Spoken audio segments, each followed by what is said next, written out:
Hello ꯃꯌꯥꯝ ꯀꯃꯦꯟ ꯇꯧꯔꯤꯒꯦ ꯃꯌꯥꯝ ꯍꯌꯦꯡꯗꯒꯤ ꯀ꯭ꯂꯥꯁ ꯍꯧꯔꯅꯤ ꯑꯩꯈꯣꯏꯀꯣ ꯀ꯭ꯂꯥꯁ ꯇꯧꯕꯅꯤ ꯈꯤꯇꯪ ꯄ꯭ꯔꯣꯕ꯭ꯂꯦꯝ ꯑꯣꯏꯔꯨꯔꯦ ꯑꯗꯨꯅꯅꯤ ꯑꯩꯒꯤ ꯚꯣꯏꯁꯁꯤ ꯇꯥꯕ꯭ꯔꯥ ꯃꯌꯥꯝ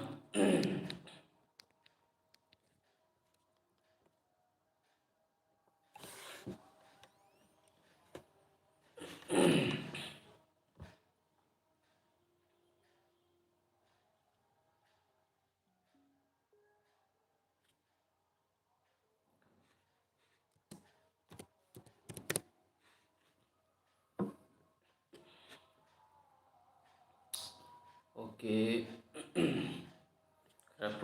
ꯈꯔ ꯐꯦꯃꯤꯂꯤ ꯄ꯭ꯔꯣꯕ꯭ꯂꯦꯝ ꯑꯅꯥ ꯑꯌꯦꯛ ꯈꯔ ꯑꯣꯏꯔꯨꯔꯦ ꯑꯗꯨꯅ ꯃꯌꯥꯝ ꯑꯩ ꯉꯁꯤ ꯀ꯭ꯂꯥꯁ 5ꯅꯤ 6ꯅꯤ ꯁꯨꯔꯦ ꯑꯩꯈꯣꯏꯅ ꯀ꯭ꯂꯥꯁ ꯇꯧꯗ꯭ꯔꯤꯁꯤꯀꯣ ꯑꯅꯥ ꯑꯌꯦꯛ ꯈꯔ ꯌꯥꯎꯔꯨꯔꯦ ꯑꯗꯨꯅꯅꯤ ꯑꯗꯣ ꯍꯌꯦꯡꯗꯒꯤꯗꯤ ꯅꯈꯣꯏꯒꯤ ꯀ꯭ꯂꯥꯁꯁꯤ ꯃꯔꯥꯊꯣꯟ ꯑꯣꯏꯅ ꯇꯧꯔꯒꯦꯅ ꯅꯣꯡꯃꯒꯤꯀꯣ ꯗꯦꯂꯤ ꯃꯔꯥꯊꯣꯟ ꯀ꯭ꯂꯥꯁ ꯑꯄꯤꯛꯄꯗ ꯗꯦꯠ 18, 17, 18 ꯐꯥꯎꯁꯤꯗꯤ ꯃꯔꯥꯊꯣꯟ ꯀ꯭ꯂꯥꯁ ꯍꯌꯦꯡꯗꯒꯤ ꯗꯦꯂꯤ ꯇꯧꯔꯅꯤ ꯃꯌꯥꯝ ꯃꯦꯠꯁꯀꯤ ꯈꯪꯗꯦ ꯔꯤꯖꯅꯤꯡ ꯈꯪꯗꯦ GK ꯏꯪꯂꯤꯁ ꯂꯣꯏꯅ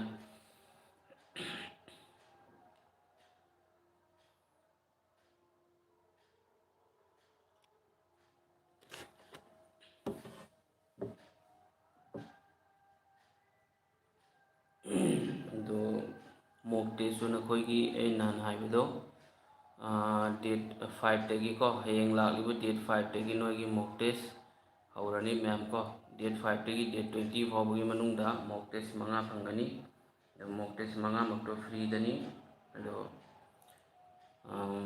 ꯃꯗꯨꯒꯤꯁꯨ ꯑꯩ ꯑꯦꯞꯇ ꯃꯗꯨꯒꯤꯗꯣ ꯑꯞꯂꯣꯗ ꯇꯧꯅꯤ ꯗꯦꯠ 5ꯗꯕꯨꯗꯤ ꯇꯧꯔꯣꯏ ꯗꯦꯠ 3 ꯅꯠꯇ꯭ꯔꯒ 4ꯗ ꯃꯗꯨꯏꯗꯣꯀꯣ ꯑꯗꯒꯤ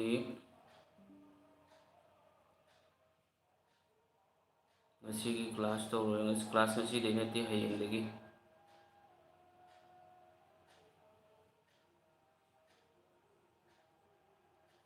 ꯍꯌꯦꯡꯗꯒꯤ ꯌꯥꯝ ꯀꯨꯏꯔꯣꯏꯗ ꯍꯌꯦꯡꯗꯒꯤ ꯗꯦꯠ 17, 18ꯒꯤ ꯃꯅꯨꯡꯗ ꯅꯣꯏꯒꯤ ꯑꯗꯨꯝ ꯁꯤꯂꯦꯕꯁ ꯂꯣꯏꯔꯅꯤꯀꯣ ꯍꯌꯦꯡ ꯃꯔꯥꯊꯣꯟ ꯀ꯭ꯂꯥꯁ ꯂꯩ ꯑꯦꯚꯔꯦꯖꯀ ꯇꯥꯏꯝ ꯁ꯭ꯄꯤꯠ ꯗꯤꯁꯇꯦꯟꯁꯀ ꯑꯅꯤꯁꯤꯒꯤ ꯍꯌꯦꯡ ꯀ꯭ꯂꯥꯁ ꯂꯩꯌꯦꯕꯀꯣ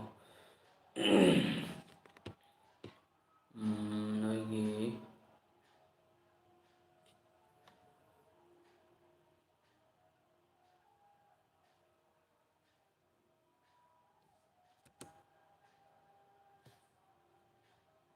ꯑꯒꯅꯤꯕꯤꯔꯒꯤꯗꯤ GDꯒꯤ ꯀ꯭ꯂꯥꯁꯁꯤ ꯂꯣꯏꯔ ꯃꯁꯤ ꯍꯧꯔꯁꯤ ꯑꯗꯩ ꯃꯈꯥ ꯇꯥꯕ GDꯒꯤꯁꯤ ꯍꯥꯟꯅ ꯂꯣꯏꯁꯤꯟꯈꯤꯁꯦꯕꯀꯣ ꯃꯣꯏꯒꯤ ꯑꯦꯛꯖꯥꯝ ꯀꯨꯏꯗ꯭ꯔꯕꯅꯤꯅ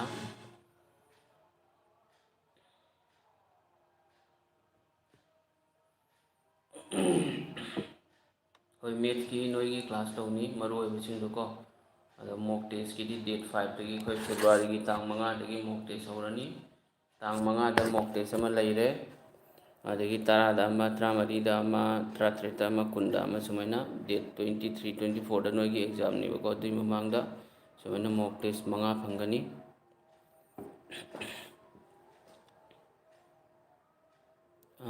ꯏꯪꯂꯤꯁꯁꯨ GKꯁꯨ ꯌꯥꯎꯅꯤ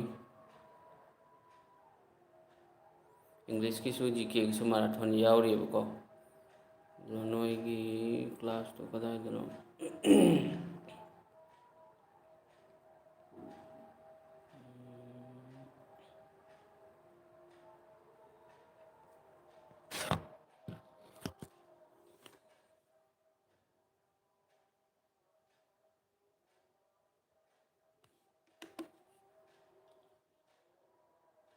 ꯍꯣꯏ ꯍꯌꯦꯡꯗꯒꯤ ꯀ꯭ꯂꯥꯁ ꯃꯌꯥꯝ ꯀꯣ ꯄꯨꯡ 9ꯗꯒꯤ 8 PM ꯁꯨꯝ ꯍꯧꯁꯤ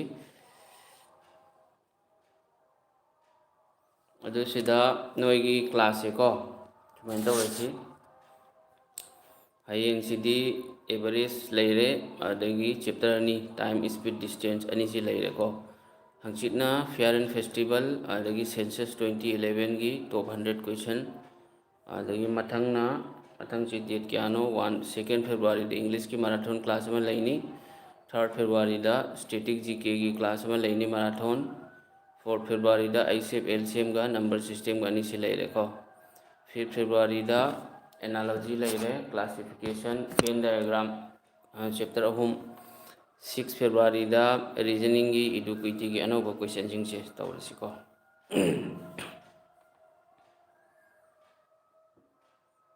ꯑꯅꯥ ꯑꯌꯦꯛ ꯈꯔ ꯌꯥꯎꯔꯨꯔꯦ ꯃꯌꯥꯝꯗꯨꯅꯅꯤ. ꯑꯗꯣ ꯑꯒꯅꯤꯕꯤꯔꯒꯤꯗꯤ ꯃꯣꯏꯒꯤ SSCꯒꯤꯁꯦ ꯂꯣꯏꯁꯤꯜꯂꯁꯤ. ꯑꯗꯨꯒ ꯁꯨꯝ ꯑꯒꯅꯤꯕꯤꯔꯗꯤ ꯊꯥ ꯑꯃꯈꯛꯇ ꯆꯪꯒꯅꯤꯗ. ꯗꯦꯂꯤ ꯔꯤꯒꯨꯂꯔ ꯇꯧꯔꯗꯤ 1 ꯃꯟꯊ ꯈꯛꯇꯅꯤ. ꯑꯗꯣ ꯑꯒꯅꯤꯕꯤꯔꯒꯤꯗꯤ ꯅꯣꯏ ꯀꯔꯤꯃ CISIꯁꯨ ꯀꯣ ꯐꯦꯕ꯭ꯔꯨꯋꯥꯔꯤꯒꯤ ꯇꯥꯡ 6 ꯐꯥꯎꯕꯗꯤ ꯑꯩꯅ ꯅꯣꯏꯒꯤ ꯁꯤꯗꯨꯜ ꯇꯧꯔ ꯊꯝꯃꯦ ꯀ꯭ꯂꯥꯁꯀꯤ ꯀꯣ. ꯑꯗꯣ ꯀꯩꯅꯣꯗ ꯁꯤꯒ ꯂꯩꯔꯦꯕ ꯅꯣꯏꯒꯤ ꯀ꯭ꯂꯥꯁ ꯁꯤꯗꯨꯜꯗꯣ ꯀꯣ. ꯁꯤ ꯂꯩꯔꯤꯁꯨꯔꯕ ꯁꯤꯁꯦ ꯅꯣꯏꯒꯤ ꯑꯩꯅ ꯀ꯭ꯂꯥꯁ ꯁꯤꯗꯨꯜ ꯇꯧꯔ ꯊꯝꯃꯤ ꯃꯌꯥꯝ. ꯑꯗꯣ ꯁꯤꯒ ꯂꯩꯔꯤꯕ ꯇꯣꯄꯤꯛꯁꯤꯡꯁꯤ ꯍꯥꯟꯅ ꯂꯣꯏꯁꯤꯟꯈꯤꯁꯤ. ꯑꯗꯨꯒꯤ ꯃꯇꯨꯡꯗ ꯍꯧꯖꯤꯛ ꯁꯤ ꯂꯣꯏꯔꯒ ꯀꯣ ꯁꯤ ꯂꯣꯏꯔꯒ ꯍꯥꯏꯗꯤ ꯁꯤ ꯗꯦꯂꯤ ꯀ꯭ꯂꯥꯁꯀꯤ ꯁꯤꯗꯨꯜꯅꯤ ꯍꯌꯦꯡꯗꯒꯤ ꯇꯧꯗꯣꯔꯤꯁꯦ. ꯑꯗꯒꯤ ꯃꯊꯪꯒꯤ ꯇꯥꯡ 7ꯇ ꯁꯤꯗꯤ ꯌꯦꯡꯉꯣ ꯁꯤꯒ ꯗꯦꯠꯁꯨ ꯁꯤꯒ ꯂꯣꯏ ꯌꯥꯎꯔꯦꯕꯀꯣ. ꯇꯥꯡ 7ꯇ CISI SIꯒ CIꯒ ꯁꯤ ꯇꯧꯔꯅꯤ. ꯑꯗꯩꯗꯤ ꯃꯦꯠꯁꯀꯤꯗꯤ ꯁꯨꯝ ꯍꯧꯖꯤꯛꯀꯤ average time speed distance HCF LCM number ꯁꯤꯁꯇꯦꯝꯁꯦ ꯇꯧꯕ ꯂꯣꯏꯔꯗꯤ ꯑꯗꯩ CISI ꯇꯧꯕ ꯂꯣꯏꯔꯗꯤ ꯂꯣꯏꯕꯒꯨꯝꯕꯅꯤ ꯁꯤꯂꯦꯕꯁꯁꯤ. ꯃꯣꯛ ꯇꯦꯁꯀꯤꯁꯨ ꯅꯣꯏꯒꯤ ꯗꯦꯠ 5ꯇꯒꯤ ꯃꯣꯛ ꯇꯦꯁ ꯐ꯭ꯔꯤꯗ ꯍꯧꯔꯅꯤ ꯃꯌꯥꯝ ꯀꯣ. ꯑꯒꯅꯤꯕꯤꯔꯒꯤꯗꯤ ꯀꯩꯅꯣ ꯇꯧꯔꯤ ꯀꯔꯤ ꯍꯥꯏ ꯑꯒꯅꯤꯕꯤꯔꯁꯤꯗꯤ GDꯒꯤꯁꯤ ꯍꯥꯟꯅ ꯂꯣꯏꯁꯤꯜꯂꯁꯤ. ꯑꯗꯨꯒ ꯑꯒꯅꯤꯕꯤꯔꯗꯤ ꯌꯥꯝ ꯀꯨꯏꯔꯣꯏꯗ ꯔꯤꯒꯨꯂꯔ ꯑꯗꯩ ꯁꯤꯂꯦꯕꯁꯁꯨ ꯌꯥꯝ ꯆꯥꯎꯗꯦ. ꯏꯪꯂꯤꯁꯁꯨ ꯌꯥꯎꯗꯕꯅꯤꯅꯀꯣ. ꯌꯥꯔꯦꯀꯣ ꯃꯌꯥꯝ. ꯀ꯭ꯂꯥꯁ ꯍꯌꯦꯡ ꯅꯣꯏꯒꯤ ꯀ꯭ꯂꯥꯁ ꯑꯅꯤꯅꯤ ꯂꯩꯔꯤꯁꯦ. ꯍꯥꯏꯗꯤ ꯀ꯭ꯂꯥꯁ ꯑꯃꯈꯛꯇꯅꯤ. ꯆꯦꯞꯇꯔ ꯑꯅꯤ ꯑꯦꯚꯔꯦꯖꯀ ꯇꯥꯏꯝ ꯁ꯭ꯄꯤꯠ ꯗꯤꯁꯇꯦꯟꯁꯀ ꯃꯦꯠꯁꯀꯤ ꯑꯅꯤꯁꯦ. ꯐ꯭ꯔꯣꯝ ꯑꯒꯅꯤꯕꯤꯔꯒꯤ ꯅꯣꯇꯤꯐꯤꯀꯦꯁꯟ ꯂꯥꯛꯇ꯭ꯔꯤ, ꯚꯦꯔꯤꯐꯤꯀꯦꯁꯟ ꯂꯥꯛꯇ꯭ꯔꯤ ꯃꯌꯥꯝ.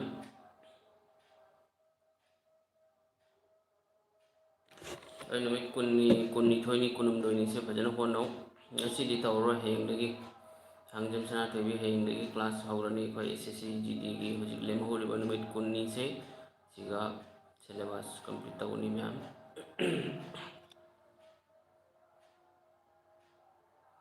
ꯃꯣꯛ ꯇꯦꯁꯇ ꯃꯥꯔꯛ 50ꯗꯒꯤ ꯍꯦꯟꯕ ꯉꯝꯗ꯭ꯔꯦ ꯌꯥꯈꯤꯗ꯭ꯔꯣ? ꯍꯌꯦꯡꯗꯒꯤ ꯀ꯭ꯂꯥꯁ ꯀꯣ. ꯃꯣꯛ ꯇꯦꯁꯁꯦ ꯁꯨꯃꯥꯏꯅ ꯇꯧꯋꯤ. ꯁꯤꯂꯦꯕꯁ ꯂꯣꯏꯔꯒꯗꯤ ꯃꯣꯛ ꯇꯦꯁ ꯊꯥꯕꯁꯦ ꯅꯨꯡꯉꯥꯏꯌꯦꯕꯀꯣ. ꯁꯤꯂꯦꯕꯁ ꯂꯣꯏꯗ꯭ꯔꯒꯗꯤ ꯈꯤꯇꯪ ꯄ꯭ꯔꯣꯕ꯭ꯂꯦꯝ ꯑꯣꯏ ꯃꯌꯥꯝ ꯑꯗꯨꯅꯤ.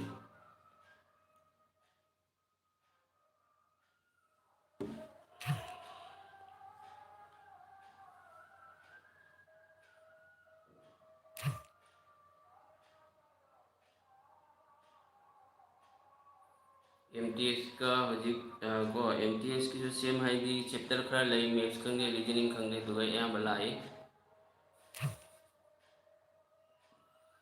The same percentage, profit loss, ratio proportion, time speed distance, time in work ko, adagi average, mensuration, natra, ada number system, HCF, LCM, C adagi reasoning hare, analogy laire, series laire, blood relation, coding, decoding, mathematical operation laire, ada matungda classification, hanadi chahi umari dagi thesis logo se classification ki question hangdi hoji anogo se hangi ko. ꯁꯨꯃꯥꯏꯅ chapter ꯈꯔ ꯂꯩ. ꯁꯤꯁꯤꯡꯁꯤ ꯄꯥꯒꯗꯕꯅꯤ ꯍꯧꯖꯤꯛꯇꯤ. Chapter ꯑꯃꯗꯒꯤ ꯀꯝꯁꯦ ꯀꯝ ꯍꯧꯖꯤꯛ ꯀꯣꯏꯁꯟ ꯆꯥꯝꯃ ꯈꯣꯠꯇꯣꯛꯑꯣ ꯑꯩꯈꯣꯏꯒꯤ syllabus ꯂꯣꯏꯔꯒꯗꯤ.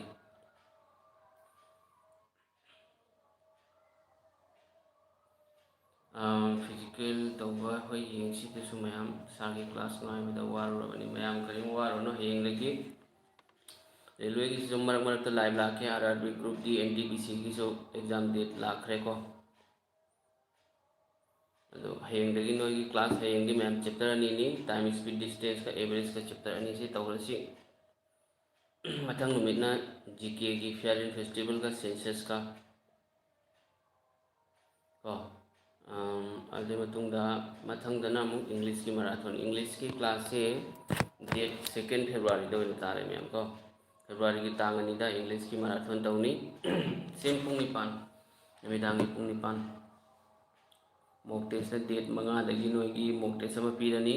Date 10ꯗ ꯐꯦꯕ꯭ꯔꯨꯋꯥꯔꯤꯒꯤ ꯇꯥꯡ 10ꯗ ꯃꯣꯛ ꯇꯦꯁ ꯑꯅꯤꯁꯨꯕ. ꯃꯊꯪ 13, ꯑꯗꯒꯤ ꯃꯊꯪ 13 ꯀꯣ. ꯑꯗꯨꯃꯥꯏꯅ ꯃꯣꯛ ꯇꯦꯁ 5 ꯐꯪꯒꯅꯤ ꯐ꯭ꯔꯤꯗ. ꯑꯗꯨꯏꯗꯣ ꯐꯖꯅ ꯊꯥꯔꯣ, ꯑꯦꯅꯥꯂꯥꯏꯁ ꯐꯖꯅ ꯇꯧꯔꯣ. ꯑꯗꯨꯅ ꯁꯨꯝ ꯌꯥꯔꯅꯤ.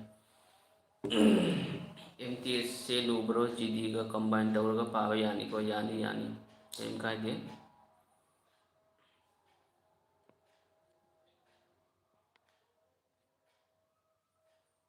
क्लास हयेंदगी हयेंग पुंग निपानदगी मैम को पुंग निपानदगी हयेंगी पुंग 10 यौब याय क्लास 8 PM दगी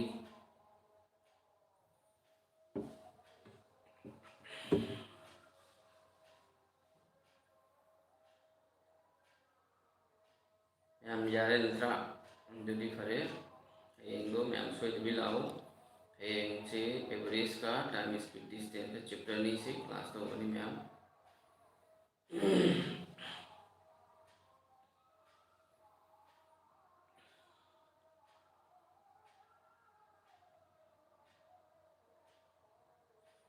ओके ओके फरे फरे मैम अदुगी ऐसो लिप लौरगे मैम हयेंग उनरसे हयेंग दी सुसोय सोयदना हयेंग क्लास होरगनी हयेंगी तौगदब क्लास से मैथ्स की चैप्टर अनी परसेंटेज तो अमुक्तंग तौबी सिलेबस लोइसिल्लबा मतुंगदा यारगदी होय होय हाइदी मिक्स क्वेश्चन तौरकेबको प्रैक्टिस से तुमैना रूटीन सो आई कनो तौगे को 1 वीक की रूटीन दी कनो सेमा लेगेबको नखोयगी मदु रूटीन दो आई कनो तौरके अपलोड तौरके युमदा खेतंग अना खरा यावरे मैमदुना आई सो अतोप मफमदा चथोगरे दुनानि प्रॉब्लम मचामा लेबा दुनको मैम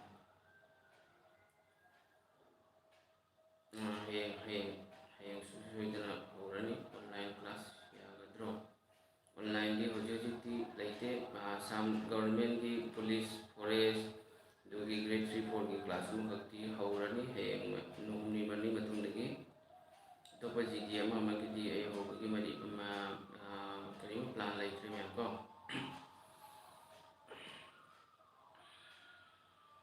फरे मैम हयेंगी सुसोय सोयदना को हयेंग नुमिदांग पुंग 9 दगी अखोय क्लास होरगनी हयेंगी तौगदबा क्लास से मैथ्स की मैथ्स दगी एवरेज अमसुंग टाइम स्पीड डिस्टेंस क्लास तौबगी मतमना कहीं करी पुंग 9 डाटा इंटरप्रिटेशन दे क्वेश्चन लाप्रो जीडी दगी मोगी सिलेबस पीबदो मददा डाटा इंटरप्रिटेशन की मतंगददी यावदेबको अदुना मदुदगी लाकनी थाजदे अतोप सुम ममांगी कहीं एम टी एस की sorry CSL CG Modi data interpretation से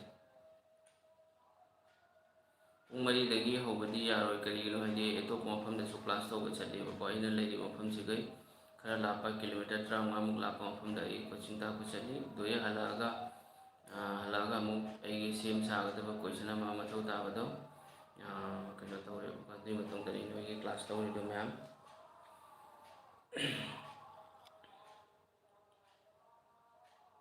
मैम यारब नत्रो ददी फरे हयेंग मैम उनरसी हयेंग पुंग 9 लाइव लाखलो हयेंग से टाइम स्पीड डिस्टेंस का एवरेज का अनी से कोई क्लास तौर मैम ओके ओके फरे अदुदी मैम गुड नाइट तौरे ऐसो लिप लौरगे हयेंग उनरसी मैम